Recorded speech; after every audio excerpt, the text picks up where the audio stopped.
अस्सलाम नाज़रीन, मेरा नाम डॉक्टर इनाम दानिश है और मैं कार्डियोलॉजिस्ट हूँ। 17 सितंबर हर साल WHO सेलिब्रेट करती है पेशेंट सेफ्टी डे। इसका मकसद ये होता है कि दुनिया भर में जहाँ ज़ाहिर के पेशेंट बीमार होते हैं, हॉस्पिटल आते हैं या डॉक्टर के पास जाते हैं, हेल्थ केयर वर्कर के पास जाते हैं, तो ट्रीटमेंट के दौरान भी कुछ प्रॉब्लम या रिस्क हो सकते हैं, पेशेंट को नुकसान हो सकते हैं। एक टैबलेट का भी साइड इफ़ेक्ट हो सकता है, एक इंजेक्शन का भी साइड इफ़ेक्ट हो सकता है, किसी भी प्रोसीजर की कोई कॉम्प्लिकेशन हो सकती है। तो हमारा मिशन ये है कि there should be no harm to the patient, यानी कि मरीज़ को किसी किस्म का भी कोई नुकसान नहीं होना चाहिए। और से पेशेंट की सेफ्टी जो है वो सबसे इम्पॉर्टेंट चीज़ है। जो ही पेशेंट आता है जब भी से उसकी सेफ्टी इम्पॉर्टेंट है। ख़ास तौर पे पेशेंट सेफ्टी के साथ साथ हेल्थ केयर प्रोफेशनल की सेफ्टी भी ज़रूरी है। यानी कि जो आदमी काम कर रहा है, हॉस्पिटल में काम कर रहा है, तो उसकी भी सेफ्टी उतनी ही इम्पॉर्टेंट है। अगर इन्फेक्शन है पेशेंट को, फॉर एग्जांपल हेपेटाइटिस है, तो ऐसा ना हो कि वो इन्फेक्शन डॉक्टर को या नर्सिंग स्टाफ को लग जाए। जैसे कोविड के अंदर हुआ कि पेशेंट कोविड के थे और उनको ट्रीटमेंट करने वाले डॉक्टर नर्सिंग स्टाफ जो है उनको भी कोविड हो गया। तो जिस हद तक प्रोटेक्शन कर सकते हैं, हमें अपने हेल्थ केयर वर्कर्स की भी प्रोटेक्शन करनी है। इसके अलावा एक और इम्पॉर्टेंट फैक्टर ये भी है कि कभी कभी जब कॉम्प्लिकेशन होती है, पेशेंट सीरियस हो जाता है और डेथ हो जाती है, तो घर वाले रियलाइज़ नहीं करते इन चीज़ों को और वो टॉर्चर करते हैं डॉक्टर्स को और पैरामेडिकल स्टाफ को, टेक्नीशियंस को। तो उससे प्रोटेक्शन की जिम्मेदारी भी हॉस्पिटल की है कि हॉस्पिटल प्रोटेक्शन प्रोवाइड करें अपने हेल्थ केयर वर्कर्स को।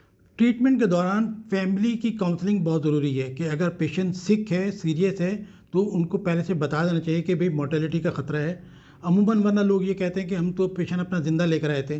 तो भाई डिज़ीज़ की कॉम्प्लिकेशन भी है और ट्रीटमेंट की कॉम्प्लिकेशन भी हो सकती है। तो पेशेंट की काउंसलिंग, फैमिली की काउंसलिंग करना जो है वो बहुत ज़रूरी है। दूसरे ये कि हमारे यहाँ जो भी सर्जरी होती है उससे पहले मेडिकल फिटनेस जो है वो ज़रूरी है। हमारे यहाँ तो सर्जन अमूमन खुद ही वो फिटनेस या एनेस्थीसिया वाले फिटनेस दे देते हैं, लेकिन प्रॉपर मेडिकल फिटनेस लेनी चाहिए फिजिशियन से या कार्डियोलॉजिस्ट से, किसी से। तो उसके बाद जो है सर्जरी की तरफ जाना चाहिए। अब ये कि जैसा भी आपके पास स्टाफ है, आप ये देखेंगे एक ऑपरेशन अगर हो रहा है तो सामने फ्रंट पे डॉक्टर है, उसके पीछे कितने लोग हैं जो इस प्रोसेस में इन्वॉल्व होते हैं। आपके टेक्नीशियंस हैं, नर्सिंग स्टाफ है और हॉस्पिटल का इक्विपमेंट है।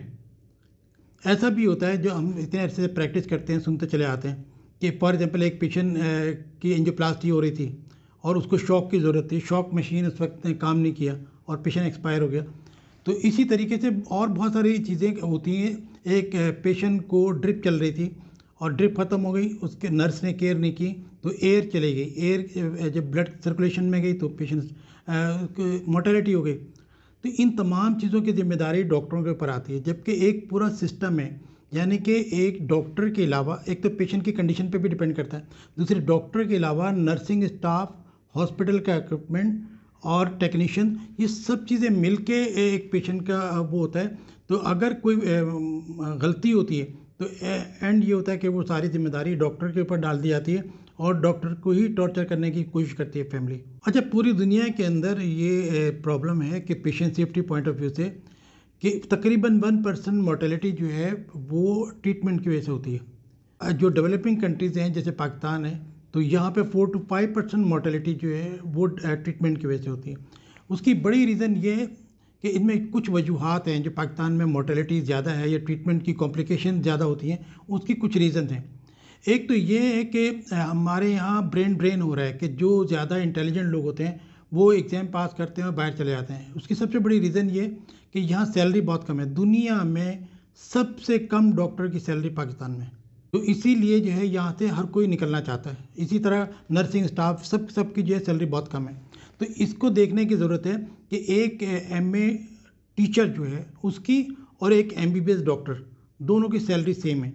तो गवर्नमेंट को एक तो ये चाहिए कि सैलरी स्ट्रक्चर पर नज़रसानी करें ताकि हमारे जो इंटेलिजेंट लोग बाहर जा रहे हैं वो रुक सकें। फिर उसके बाद जो यहाँ रह जाते हैं उसके उन्हीं से आपको गुजारा करना पड़ता है, उन्हीं से अपना एक सिस्टम चलाना पड़ता है।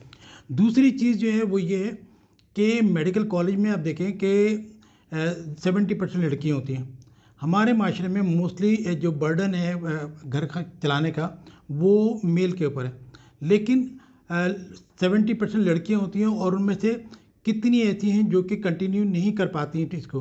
तो मेरी से एक सजेशन ये है कि मेल और फीमेल 50-50% कर दें मेडिकल कॉलेज के अंदर, उसके हिसाब से इनका मेरिट बनना चाहिए। थर्ड चीज़ ये कि क्वैकरी है कि जो लोग बग़ैर डिग्री के प्रैक्टिस कर रहे हैं उनको रोकना चाहिए। थर्ड ये कि जहाँ तक हॉस्पिटल्स का ताल्लुक है कि वो भी जब अपने स्टाफ रखते हैं उनको देखभाल के से रखना चाहिए, डिग्री ज़रूर चेक करनी चाहिए। अगर किसी की फ़ेक डिग्री है और फेक डिग्री के ऊपर उसका एडमिशन होता है तो याद रखें कि ये इसकी ज़िम्मेदारी भी उन्हीं पे होती है जो उनको अपॉइंट कर रहे होते हैं।